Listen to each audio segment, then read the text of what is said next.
সবাইকে স্বাগত জানাচ্ছি বিডি ভিউজে। আপনাদের সঙ্গে আছি আমি সুস্মিতা দাস। জাতীয় সংসদে নির্বাচনের প্রচারণা এখন তুঙ্গে। বিএনপি চেয়ারম্যান তারেক রহমানের জনসভার সাথে তুলনা করা হচ্ছে জামায়াতে ইসলামীর আমির শফিকুর রহমানের। বাংলাদেশের রাজনীতিতে বিএনপির শক্ত প্রতিদ্বন্দ্বী হিসাবে জামায়াতের উত্থান দেশের রাজনীতির দৃশ্যপট পাল্টে গেছে। এই প্রতিদ্বন্দ্বিতাপূর্ণ নির্বাচনে বড় ধরনের ভূমিকা রাখতে যাচ্ছে দেশের নারীরা। নির্বাচনী প্রচারণায় দুই দলের নারী সমর্থকরা মাঠে নেমেছে, কিন্তু গণমাধ্যমে এমন কিছু খবর আসছে যা উদ্বেগজনক। নির্বাচনী প্রচারণার সময় দেশের বিভিন্ন স্থানে হামলা ও হেনস্থা করা হচ্ছে, যা নির্বাচনের পরিবেশকে যেমন কলুষিত করছে তেমনি বড় ধরনের সংঘাতের আশঙ্কা করা হচ্ছে। বিস্তারিত থাকছে মারুফ রহমানের প্রতিবেদনে।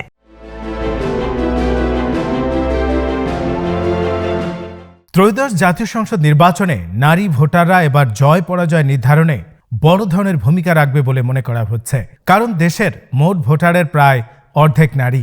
রাজনৈতিক দলগুলোতে নারী প্রার্থীর সংখ্যা একেবারে কম হলেও ভোটের মাঠে সরব রয়েছে নারীরা। বিএনপির পক্ষে যেমন নির্বাচনী প্রচারণায় নারীরা অংশ নিচ্ছেন, তেমনি জামায়াতে ইসলামীর পক্ষেও নারী কর্মীরা অংশ নিচ্ছেন।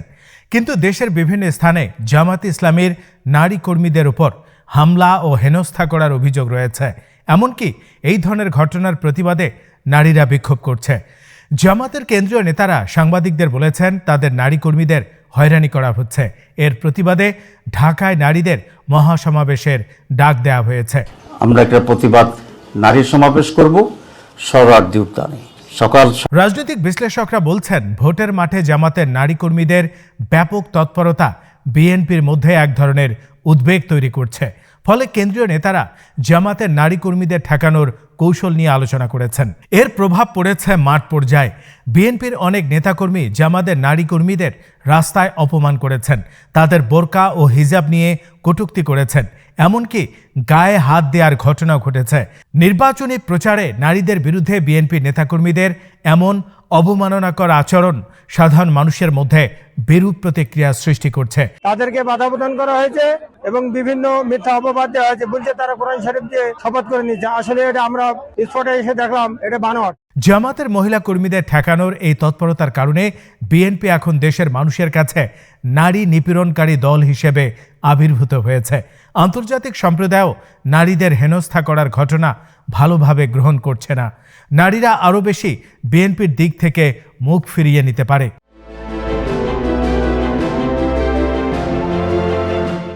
ছাত্র জনতার অভ্যুত্থানে এদেশের নারীরা ব্যাপকভাবে অংশগ্রহণ করেছিল। সামাজিক যোগাযোগ মাধ্যমে রাজপথে নারীদের অংশগ্রহণ সারা দেশের নারীদের উজ্জীবিত করেছে। অভ্যুত্থানের প্রভাবে নারীদের মধ্যে রাজনীতির সচেতনতা বেড়েছে। নারীদের এই রাজনৈতিক সচেতনতার ব্যাপারে বিএনপি ছিল উদাসীন। এখন নারীদের উপর স্থানীয় পর্যায়ে কর্মীদের হয়রানিমূলক আচরণের কারণে নারী ভোটাররা আরও বেশি বিএনপি থেকে মুখ ফিরিয়ে নিচ্ছে।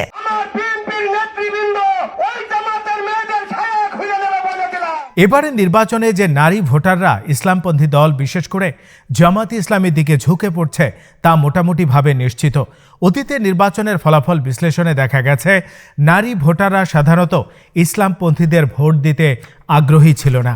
এর প্রধান কারণ ছিল তারা মনে করতেন ইসলামপন্থীরা বিজয়ী হলে তাদের অধিকার খর্ব হবে। কিন্তু নারীরা এখন তাদের অধিকারের চেয়ে নিরাপত্তা নিয়ে উদ্বিগ্ন। জামাতের নারী কর্মীদের বিভিন্ন স্থানে হামলার ঘটনায় নারীদের মধ্যে নিরাপত্তাহীনতার মনোভাব আরও তীব্র রূপ নিতে পারে। ফলে সংঘবদ্ধভাবে তারা জামাতকে ভোট দিতে পারে।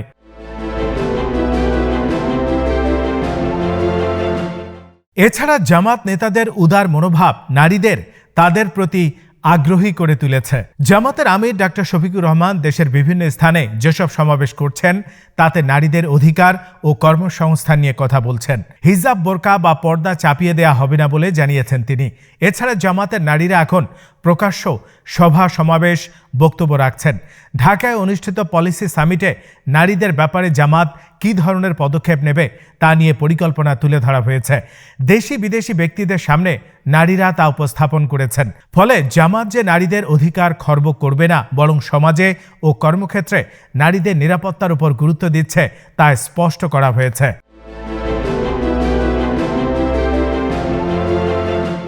নারীদের উপর হামলার ঘটনার তীব্র সমালোচনা করেছেন জামাতের আমির। বিএনপির দিকে ইঙ্গিত করে তিনি বলেছেন, একদিকে নারীদের ফ্যামিলি কার্ড দেওয়ার কথা বলছেন, অন্যদিকে নারীদের উপর হামলা করা হচ্ছে। নারীদের উপর হামলা নির্বাচনী প্রচারণায় বড় ইস্যু হতে পারে, যা বিএনপির ভাব মর্যাদা দারুণভাবে ক্ষুণ্ণ করতে পারে।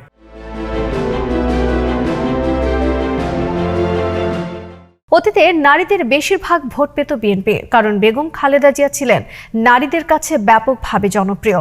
এছাড়া তিনি নারীদের শিক্ষা ও কর্মসংস্থানে ব্যাপক ভূমিকা রেখেছেন। খালেদা জিয়া ইন্তেকালের পর বিএনপি নারীদের দলের প্রতি আগ্রহী করতে কোনো কর্মসূচি বা ভূমিকা পালন করেনি, বরং দলের সভা সমাবেশে বখাটে ধরনের লোকজনের উপস্থিতি বেড়েছে। এরা দেশের বিভিন্ন স্থানে নারী নিপীড়নের সাথে জড়িয়ে পড়ছে। বিএনপির কেন্দ্রীয় নেতৃত্ব এদের থামাতে তেমন কোনো পদক্ষেপ নিতে পারেনি।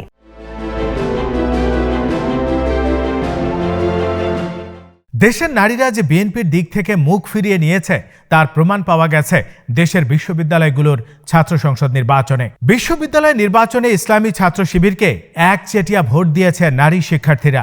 শিবির সবচেয়ে বেশি ভোট পেয়েছে মেয়েদের হলগুলোতে। নারী শিক্ষার্থীরা মনে করছেন শিবির বিজয়ী হলে তারা নিরাপদ থাকবেন।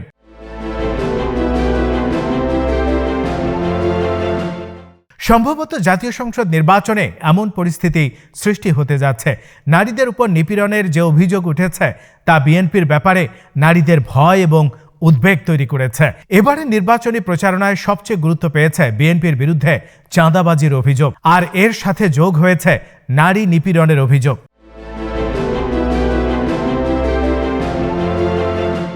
জামাত ইসলামের নেতারা দাবি করছেন নারী ভোটারদের কাছ থেকে তারা ব্যাপকভাবে সাড়া পাচ্ছেন। শেখ হাসিনা ১.৫ দশকের শাসনে জামাত ইসলামী নারীদের মধ্যে তাদের রাজনৈতিক তৎপরতা বাড়িয়েছে। এখন এর প্রভাব আরও স্পষ্ট হয়েছে। জামাত ইসলামের নেতারা বলছেন আগামী নির্বাচনে নারী ভোটাররা হবে তাদের জন্য গেম চেঞ্জার। বিএনপি জামাত ইসলামের এই সাংগঠনিক তৎপরতার বিকল্প হিসাবে নারীদের জন্য তেমন কোনো কর্মসূচি নিতে পারেনি। এর ফলে বিএনপির প্রতি নারীরা আগ্রহ হারিয়ে ফেলেছে।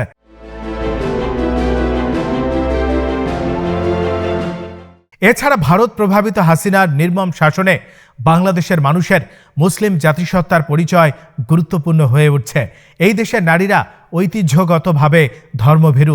তারা মনে করছেন ইসলামপন্থী রাজনীতি তাদের জন্য নিরাপদ। বাংলাদেশের নারীদের রাজনৈতিক মনোজগতে এই পরিবর্তন বুঝতে ব্যর্থ হয়েছে বিএনপির নেতৃত্ব। এখন তারা অসহায় হয়ে নারীদের মোকাবেলা করতে চাইছেন। বিএনপির নেতাকর্মীরা যদি জামাতের নারী কর্মীদের হেনস্থার মাধ্যমে থামিয়ে দিতে চায় তা দলটির জন্য বড় ধরনের বিপর্যয়ের কারণ হতে পারে। নারীরা নীরবে হয়তো জামাত প্রার্থীদের বিজয়ী করবে। এছাড়া বিএনপির বিরুদ্ধে নারী নিপীড়নের ইস্যুটি জামাত যেভাবে সামনে আনছে তাতে আন্তর্জাতিকভাবে বিএনপির ভাবমূর্তি মারাত্মকভাবে ক্ষুণ্ণ হতে পারে। সরকারের দৃষ্টি আকর্ষণ হয় এবং প্রতিপক্ষেরও আমরা দৃষ্টি আকর্ষণ করতে চাই। আজ এখানেই শেষ করছি।